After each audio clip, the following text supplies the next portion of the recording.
Buenos días a todos, ¿cómo están? Bueno, acá estamos para explicar la fase 2 del trabajo práctico final de nuestra materia, que se trata de la construcción del indicador de gestión y el diseño del plan de mejora que debe tener costo cero.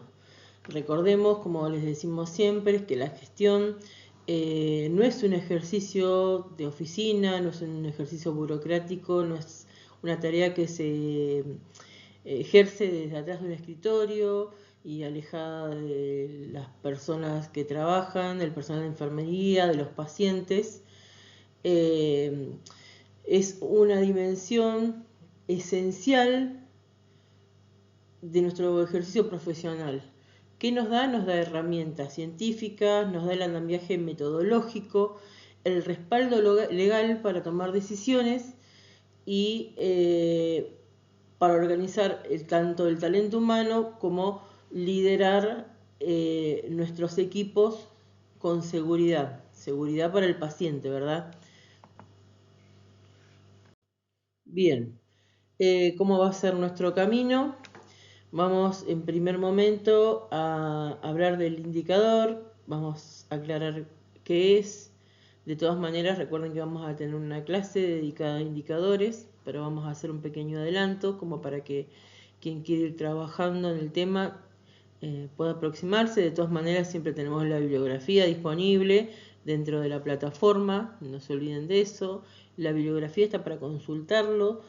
La guía formal para el trabajo práctico final también debe ser de consulta permanente. Eso les va a dar, como les digo siempre, la receta para ir paso a paso elaborando el trabajo. Así que no se olviden. Guía por un lado, bibliografía por el otro. Eso los va a dar la posibilidad de crear un gran trabajo. Como bueno, ya se vienen haciendo muchos trabajos que están muy bien, que la verdad que me hacen sentir orgullosa. Así que no se desanimen. El segundo momento vamos a dedicarlo a explicar cómo se mide, cuál va a ser la delimitación operativa del control, quién lo va a auditar, cuándo, cómo se procesan los datos y con qué frecuencia lo vamos a hacer. Luego vamos a hablar del instrumento que vamos a utilizar justamente para esa medición. Es una herramienta práctica que vamos a usar en el campo, que pueden ser checklist, pueden ser planillas, formularios. Se usa mucho ahora el formulario, el Google Form. Vino a reemplazar por una cuestión de practicidad muchas planillas, más cuando queremos despapelizar, checklist, etcétera, etcétera. Paso 4, vamos a hablar del plano operativo, que es la formulación de las intervenciones que vamos a realizar para llevar, ya sería el hacer, ¿no? Venimos pensando cuál es el problema, o sea, dónde estamos, cómo estamos, cuál es el problema que tenemos que resolver prioritariamente, estamos buscando un indicador, cómo medirlo, con qué instrumento, y acá llegó la parte de hacer, el plan operativo. ¿Qué vamos a hacer? Vamos a formular qué intervenciones con costo cero. Por eso vengo molestando tanto con el tema de que haya gobernabilidad de nuestro problema prioritario, porque nosotros no disponemos de fondos para, por ejemplo, contratar personal, porque bueno, uno de los mayores problemas del colectivo de enfermería es la sobrecarga laboral por falta del talento humano, del recurso humano, y la respuesta para esa situación lamentablemente es la contratación de más personal, algo que nos excede totalmente como gestores de enfermería. Por eso, insisto que tienen que prestar atención a que la problemática prioritaria sea totalmente gobernable por enfermería, ya que este plan operativo requiere ser costo cero.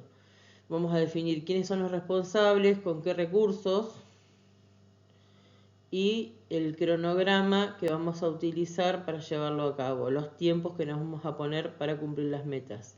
Por último, Vamos a hablar de la elaboración del marco teórico, que es otra confrontación bibliográfica, como veníamos haciendo en la fase 1, que es justificar por qué tomamos las decisiones que tomamos, con la bibliografía que venimos usando en la cursada y con la que ustedes obtengan de fuentes confiables, de los buscadores, que ya sabemos que son buscadores científicos.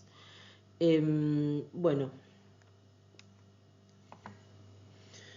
vamos a continuar entonces con los indicadores. ¿Qué es un indicador? Es una herramienta objetiva de control y mejora continua, ¿sí? El indicador no juzga al profesional ni al equipo de forma individual, evalúa de forma sistémica el comportamiento del proceso. Estamos hablando de procesos. ¿Por qué es importante comprender qué es un indicador y cuál es la diferencia entre un indicador y una variable?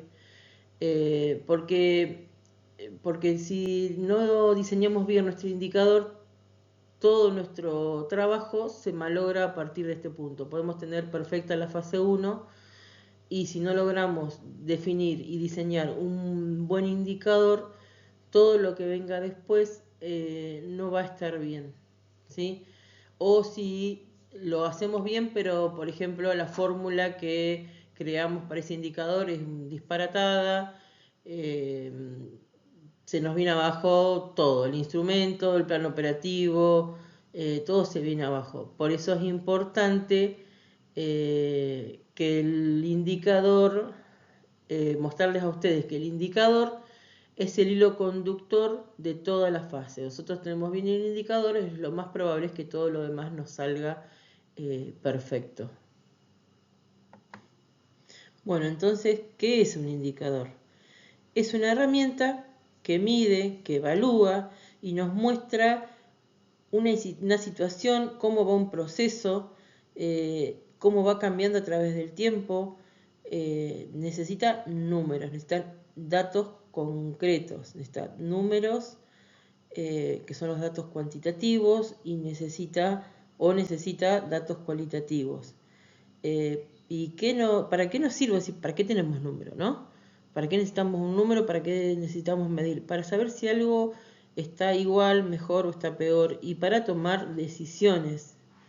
Nosotros, a través y a raíz de los resultados de los indicadores, como gestores, vamos a tomar decisiones durante todo nuestro desarrollo como gestores. Y bueno, los atributos que tiene que tener un indicador son 7.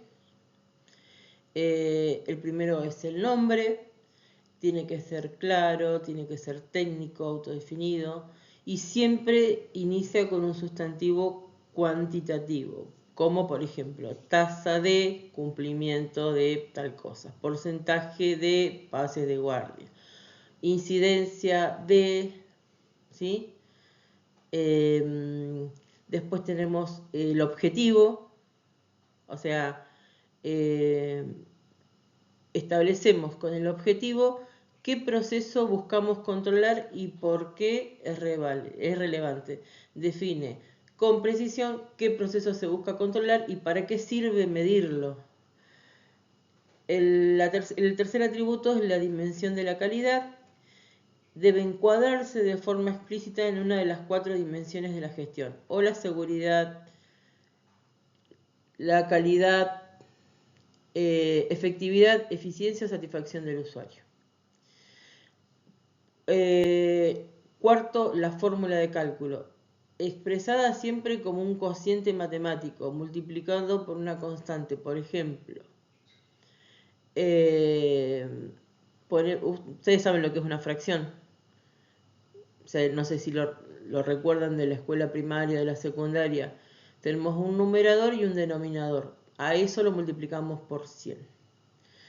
Es una relación matemática y, por ejemplo, en el numerador ponemos el evento y en el denominador el universo que estamos midiendo y lo multiplicamos por 100 para que sea una tasa. Por ejemplo, vamos a poner incidencia de caídas sobre, que es la razón, pacientes con riesgo de caídas. Todo eso por 100. Obvio que todo esto se mide en un periodo, siempre tiene que ser el mismo, ¿sí? Todas estas cuestiones se definen con todo el resto de los atributos. Después tenemos la fuente de información. Ahora vamos a ver si no les queda claro, porque por ahí es más fácil de entenderlo con ejemplos. Vamos a ver algunos ejemplos. La fuente de información tenemos que definir de dónde se sacan los datos, de dónde se extraen, si lo hacemos de una planilla propia, por ahí nos pasan datos de historias clínicas, no sé, si tenemos un departamento de estadística, muchas veces los datos los puede pasar el departamento de estadística, de si se sacan de un documento oficial, y siempre los datos tienen que ser reales. Se puede sacar de un pase de guardia, del registro de enfermería. Acá mucha atención que cuando nosotros como gestores vamos a presentar un indicador y un tablero de control, que ya veremos de qué se trata, siempre tienen que tener el respaldo de la fuente de información, ¿sí? ¿De dónde lo sacamos? Porque un día nosotros, seguramente nuestra gente va a confiar en nosotros y nuestros resultados, pero por ahí un día viene una auditoría externa y nos pide, bueno, a ver, ¿cuál es tu respaldo? ¿De dónde sacaste toda esta información? Mostrame tu herramienta, mostrame cómo sacaste este número, de dónde viene. Tenemos que dejar siempre a mano, tener siempre en cuenta que nos pueden llegar a pedir el respaldo de nuestro indicador, de dónde vienen los números de los que nosotros estamos hablando y que estamos presentando. Después tenemos la periodicidad como atributo, que es con qué intervalo temporal se va a medir ese indicador. La frecuencia, si es diaria, semanal o es mensual. Eso lo definimos y va a depender muchas veces del tipo de indicador que nosotros vayamos o del servicio en el que estemos. Y el último es la meta esperada, que es el valor cuantitativo y la unidad de tiempo que definen el éxito del plan de mejora. Por ejemplo, alcanzar una adherencia de pases de guardia mayor o igual al 95% en los primeros 30 días de implementación. Es una meta súper ambiciosa, eso que acabo de decir, pero es una meta. Uno con las metas también tiene que ser lógico. Tenemos que definir metas que sean alcanzables, que sean factibles de alcanzar. No podemos irnos a la fantasía total de decir, bueno, en la próxima semana vamos a lograr el 100% de adherencia. Es más, esto de 30 días, el 95% de la adherencia es un montón también. Y ojo, porque lo he visto muchas veces, esto es para el futuro, cuando tengan un tablero de control, cuando definen estas metas, por ejemplo, por el 95% y le ponen todo igual o mayor al 95%. Pero, fíjense, hay que pensarlo con lógica, ¿a qué le ponemos mayor o igual al 95%? Adherencia a pases de guardia mayor o igual al 95% es bárbaro, estamos casi al 100%. Pero si ponemos incidencia de caídas y ponemos mayor al 95%, es un disparate. En ese caso, la meta es menor o igual a el 1%, el 2%, por ejemplo en el caso de las caídas. Incidencia de lesiones por presión en los pacientes internados en tal lugar. Menor o igual a, no vamos a poner mayor a, no esperamos que eso escale y que sea cada vez peor. Así que un poco de criterio con eso. Bien, cuando ustedes tengan estos 7 atributos definidos, van a tener lo que se llama la ficha técnica del indicador. Por favor, cuando estén haciendo el trabajo, no omitan ninguna. Tienen que estar las 7 sí o sí para tener la ficha técnica completa, ¿sí? Bueno, Vamos a poner unos ejemplos como para que ustedes entiendan mejor. Ejemplo 1. En un área como, no sé, clínica médica. Tasa de incidencia de lesiones por presión. La fórmula sería número de pacientes internados que desarrollan lesiones por presión en el mes, ese es el plazo que nosotros pusimos, sobre total de pacientes internados expuestos en ese mismo periodo, en el mes, por 100.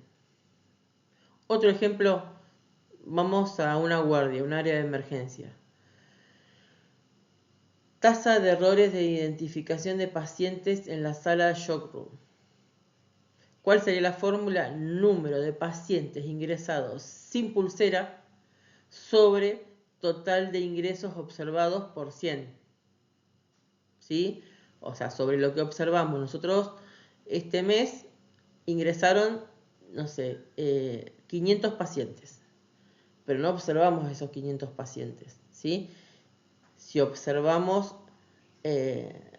100 pacientes, ese va a ser mi número, mi denominador, el que está abajo, el denominador.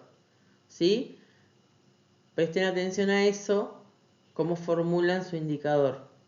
De todas maneras, saben que estamos para darles toda la orientación que ustedes necesiten. Ahora vamos a continuar hablando del proceso de medición versus el instrumento de recolección, que no son la misma cosa.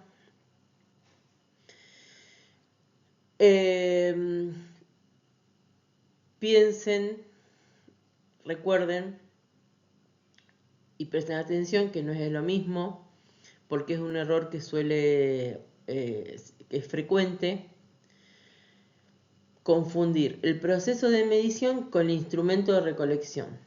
Son dos partes metodológicas totalmente diferentes. Sí se encastran, pero no son lo mismo. El proceso de medición es el cómo. Esto describe la logística y la gobernanza de la auditoría, es decir, el flujo de los datos en prosa, ¿sí? En un escrito. ¿Quién es el que lo va a recopilar? ¿Quién va a recopilar la información? ¿Quién es? El supervisor de turno, un enfermero auditor, un referente de turno, un coordinador. ¿Con qué frecuencia se realiza ese muestreo? Si lo vamos a hacer 2 veces por semana, 3 veces por semana, una vez cada 15 días, una vez por mes. ¿Cada cuánto? Eso tiene que estar definido antes de empezar a hacerlo. Y bajo qué criterios los vamos a elegir. O sea, esto se tiene que hacer aleatoriamente, pero ¿cómo? Lo hacemos por sorteo, hacemos, no sé, alfabéticamente, ponemos, no sé, los servicios que queramos auditar o las cosas que queramos auditar de los elementos que queramos auditar de un servicio por orden alfabético, no sé, hay un montón de métodos. Y de qué manera se van a consolidar, de qué manera se van a unir y cómo se van a reportar a la dirección de enfermería, cómo los vamos a llevar ante la dirección, ¿sí? Porque ahí es donde se van a tomar a raíz de esos resultados, a través de esos resultados, de verlos y evaluarlos, se van a tomar decisiones estratégicas que nos van a ayudar a seguir con nuestros procesos, repensarlos, modificarlos. Y por otro lado, tenemos el instrumento de recolección, que es el con qué vamos a realizar la medición. Y esta es la herramienta física, el soporte documento que va a interactuar con la realidad. ¿Sí?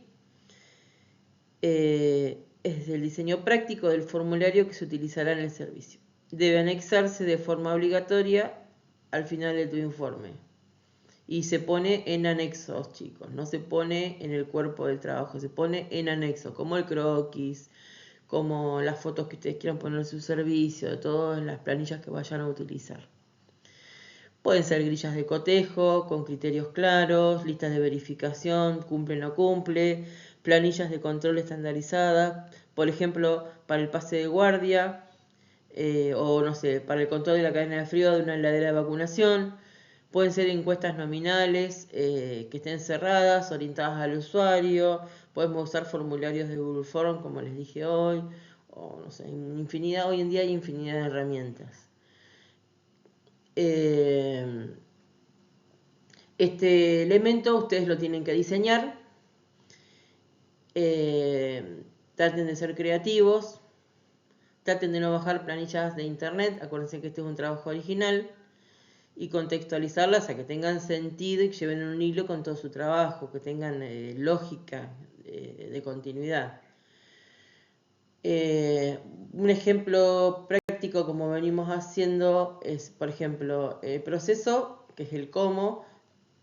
Un enfermero, un supervisor, supongamos de un turno, el turno mañana, realiza una auditoría observacional directa y aleatoria 3 veces por semana en la sala de clínica médica, que consolidando los datos en un formulario digital los viernes para elevarlos al departamento de enfermería. O sea, en la semana, 3 veces por semana, realiza el control, la auditoría y todos los datos el viernes los unifica, los consolida y los manda a la dirección todos los viernes. Todos los viernes la directora espera los datos de Juanito, que es el supervisor.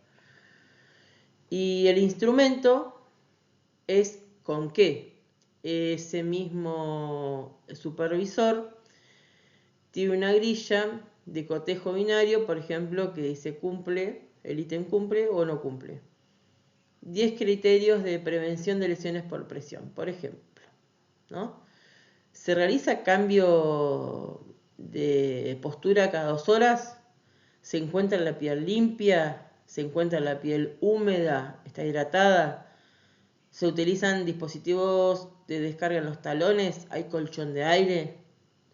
Bueno, esas son todas preguntas que va a tener mi instrumento.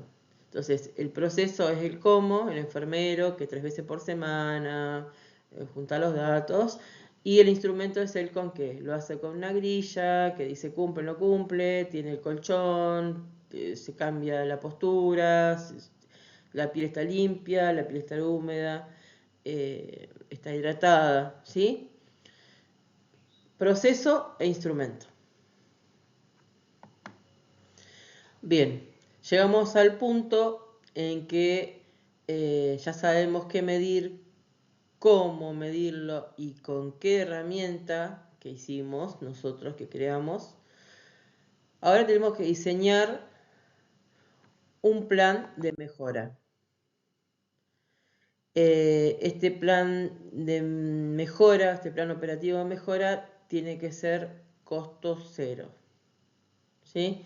Ustedes como futuros licenciados y gestores, no sé, coordinadores, jefes, supervisores, directores, ministros de salud de la provincia, de la nación, es donde ustedes van a tener que demostrar su criterio de gobernabilidad y la factibilidad de la gestión.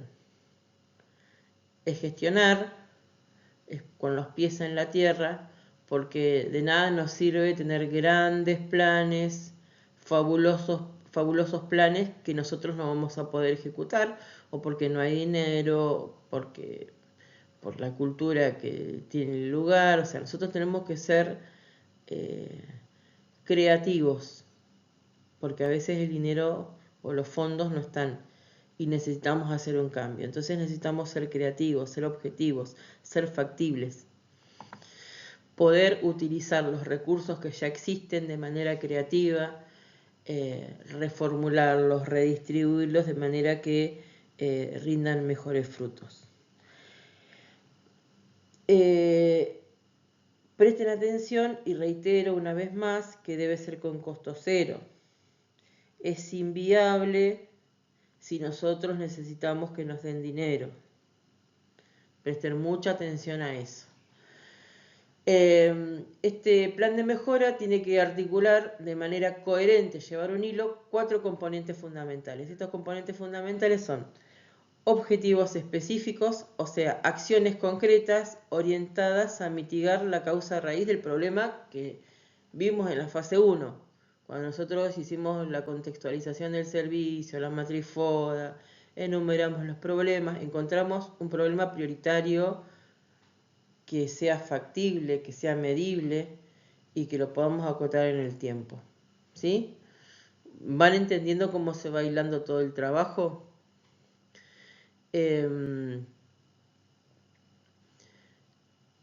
Segundo, estrategias de intervención. ¿Qué son las estrategias de intervención? Deben estar estrategias enfocadas a reorganizar los procesos de trabajo, estandarizar los registros o implementar capacitaciones cortas en servicios mediante simulación clínica, por ejemplo. ¿Qué vamos a usar? Y depende de todo lo que venimos haciendo, de nuestro problema y de nuestro plan operativo. O sea, ¿cómo lo vamos a hacer? Es el hecho directamente. Tenemos que definir también qué recursos vamos a usar y quiénes van a ser los responsables, quién va a ejecutar cada acción, el supervisor de turno, el enfermero docente, los jefes de sala, un enfermero referente, utilizando la capacidad intelectual instalada en el servicio. Vamos a tener que también hablar de un cronograma. La planificación tiene que ser ordenada, tiene que ser temporal. Para el trabajo práctico vamos a tratar de que sea estructurada en 4 semanas, detallando de forma cronológica las etapas del diseño, o sea, la inducción, la capacitación del servicio, implementación formal, ¿sí? La planificación operativa dice Uber, que son los gestores de unidades de enfermería que se encargan de los planes operativos a corto plazo, que afectan la actividad diaria, semanal y mensual, valorando, planificando, ejecutando y evaluando la asistencia directa que se presta a los pacientes. Bueno, y ustedes me van a decir, ¿cómo hago un plan operativo con costo cero? ¿Todo es plata? No, todo no es plata. Y somos enfermeros y siempre estamos haciendo lo mejor que podemos con lo que tenemos. Y de eso se trata. Obviamente que planificado, con todo este trabajito que venimos haciendo de gestión, porque no somos unos improvisados, somos licenciados de enfermería, que hicimos gestión hospitalaria y comunitaria y tenemos herramientas. Por ejemplo, una capacitación en servicio. Un taller rápido, 15 minutos en el cambio de turno, pase de guardia, planificado, con los temas definidos, sobre el uso de la escala de Braden, por ejemplo, o el protocolo de identificación que la dicte o el enfermero de docencia, si es que tenemos, o el supervisor, o mismo un referente de enfermería, o un enfermero que decimos, este enfermero, este personal la tiene clara en tal cosa. Bueno, vamos a hablar con él, lo vamos a hacer parte y va a capacitar a sus compañeros. Otro ejemplo sería la reorganización de los procesos. Por ejemplo, estandarizar la distribución de pacientes de clínica médica mediante el índice de dependencia de cuidados progresivos, en lugar de asignar el personal por la simple correlatividad de los números de cama. ¿Sí? Esto es distribuir la carga de trabajo según la complejidad de los pacientes y no, bueno, Juan tiene de la 1 a la 5, Pedro tiene de la 6 a la 10.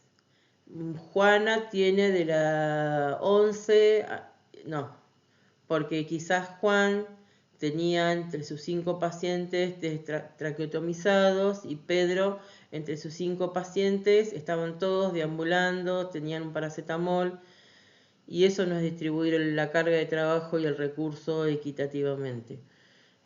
Si reorganizamos el proceso, por ejemplo, por cuidados, por dependencia de cuidados, seguramente va a ser más eficiente. Y así llegamos a la fundamentación teórica de la segunda fase o fase 2. Es la confrontación científica obligatoria y vincula las decisiones gerenciales con el marco académico. Un trabajo práctico final de nivel universitario no se puede basar en lo que nosotros intuimos o lo que nos parece que va a andar mejor. las decisiones que ustedes tomen para su plan de mejora, incluso para crear su indicador, tiene que estar debidamente justificado, ¿sí? ¿Y cómo justificamos? ¿Cómo justificamos? A través de la confrontación bibliográfica, ¿sí? Leemos artículos, leemos libros y los citamos correctamente. Cuando hagan la confrontación bibliográfica y hagan este punto que es la fundamentación teórica, hagan la cita parentética bajo las normas APA séptima edición. Sé que lo dije un montón de veces, pero bueno, se los vuelvo a recordar. Vamos a poner algunos ejemplos, las recomendaciones. Por ejemplo, si nuestro tema, nuestro eje es liderazgo en enfermería, podemos usar bibliografía, el artículo de Ibarra y Pailachó, liderazgo transformacional. Bueno, hay varios nombres, procesos decisorios basados en evidencia de Falconi. En la planificación operativa tenemos a Borsani, las directrices de organización del Ministerio de Salud de la Nación del 2022, esas son infaltables, esas van a aparecer sí o sí, diría que en todos los trabajos. Si nuestro eje es cultura y clima organizacional, vamos a estar seguramente citando a Fajardo, a Chiavenato, podemos citar a Jane. Seguridad del paciente, los lineamientos de calidad y comunicación del Manual de Seguridad del Paciente del Ministerio de Salud de la Nación, a Reason, de la teoría del error humano y modelo de queso suizo. ¿Sí? Estos son algunos autores, ustedes tienen mucho más entre la bibliografía y ni hablar de si consultan los sitios académicos de material. Pueden usar, siempre que sea de fuentes confiables, el que ustedes quieran, no necesariamente tiene que ser lo que tenemos en la cátedra. Y no olvidemos que la bibliografía le da legitimidad a nuestras decisiones. ¿Sí? Nosotros vamos a estar parados como gestores ante directores, pero no solamente de enfermería, ante ministros, ante, no sé, intendentes, gobernadores. Nosotros debemos respaldar todas nuestras decisiones, todos nuestros planes a través de la bibliografía. Acostumbrémonos a estar siempre, siempre respaldados por material científico, por evidencia. Bien, vamos a poner un ejemplo práctico sobre protocolos VAR, acerca de la comunicación. Vamos a poner este ejemplo y vamos a hacer, por ejemplo, una ficha técnica. Acá tenemos de un indicador que vamos a poner de ejemplo. Por ejemplo, tasa de pases de guardia realizados de forma estandarizada bajo protocolo VAR, es VAR. Ese es el nombre del indicador. ¿Cuál es el objetivo de este indicador? Mitigar los fallos de comunicación entre turnos y promover la seguridad del paciente. Sabemos que los problemas de comunicación están en todas las instituciones de salud y no solamente en las de salud, están en todas partes los problemas de comunicación. Y provocan, favorecen fallos en la seguridad del paciente. Cuando hay un problema de comunicación, seguramente va a haber un fallo en la seguridad del paciente, ¿sí? ¿Qué dimensión de la calidad? La seguridad del paciente afecta. ¿Cuál es la fórmula? Número de pases de guardia realizados con el SVAR sobre total de pases de guardia observados por 100. ¿Cuál va a ser la fuente? Una planilla de auditoría observacional completada por el supervisor, va a ser el que va a andar por ahí en el pase de guardia. ¿Cada cuánto lo vamos a hacer? Semanalmente. ¿Y cuál es la meta que esperamos que sea mayor o igual al 95% de adherencia en el segundo mes de implementación? Bueno, ¿cuál sería nuestro plan de intervención y herramientas? Un instrumento de recolección, el checklist SVAR. Una grilla de cotejo binaria, si cumple o no cumple, para evaluar si el enfermero saliente detalla de forma ordenada la situación, los antecedentes, la evaluación y las recomendaciones de cada paciente. O sea, el enfermero que se va, ¿hizo un buen pase de guardia? No hizo un buen pase de guardia. Y esos datos los vamos a ir registrando. ¿Y cuál es el plan operativo que nos tiene que salir nada de dinero, costo cero? Bueno, el ejemplo, siguiendo este ejemplo del indicador del protocolo SBAR, el plan operativo sería: la semana 1 diseñamos la planilla del checklist y empezamos a mostrarles de qué se trata y cómo se hace a los jefes de sala. En la semana 2 capacitamos rápido, no lleva más de 15 minutos, a todo el personal en los cambios de turno. Y ahí va a tener que venir el supervisor. Si tenemos un supervisor por turno, un supervisor lo replica a los demás y los supervisores lo replican entre los asistenciales. La semana 3 vamos a implementar de manera formal, vamos a pegar cartelería informando para que nadie se acuerde todo de memoria. Entonces, la cartelería del SBAR, en el Office y todo lo necesario. Y la última semana, una auditoría observacional, también aleatoria, por el supervisor y un cálculo del indicador que estamos manejando. Y para ir finalizando, vamos a recordar algunas pautas de entrega, ¿sí?, para la segunda fase y prácticamente ya una vez que tenemos la segunda fase, la fase 3 es un sentarse y elaborar ese texto. Acuérdense que el 25 es la entrega de la fase 2. De todas maneras, recuerden que son fechas que nosotros ponemos para que ustedes no se atrasen. Las correcciones llevan tiempo, tengan paciencia. En esa fecha hacíamos la entrega de la segunda fase, la entrega parcial, que son los indicadores y el plan de mejora. Acuérdense que esta vez lo vamos a hacer solamente a través de la plataforma, en el sitio para la entrega, no vamos a mandar más mensajes. La fase 3 se entrega el 22 de septiembre, es una entrega final. Tenemos que tener todo, la consolidación narrativa y la reflexión final, el trabajo práctico final, todo unificado, va todo junto, ¿sí? Sacamos las carátulas del medio, dejamos un solo índice, ¿sí? Unificamos, consolidamos todo.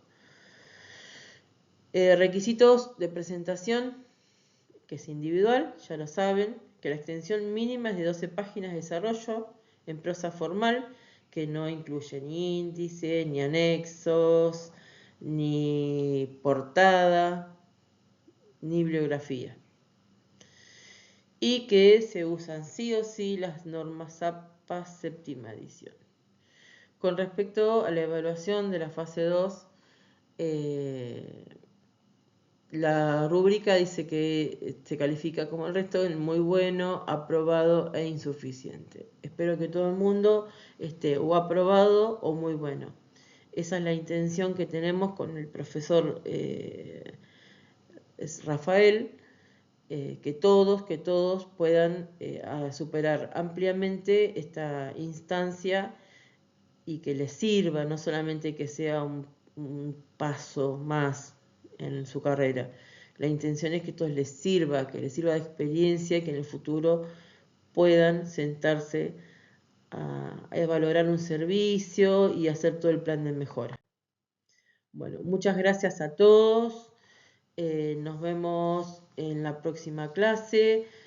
Les dejo una pequeña frase que me gustó y que me pareció que era apropiada para este momento, que están todos medio estresados, cansados, agotados, con miedo, muy cansados, reitero.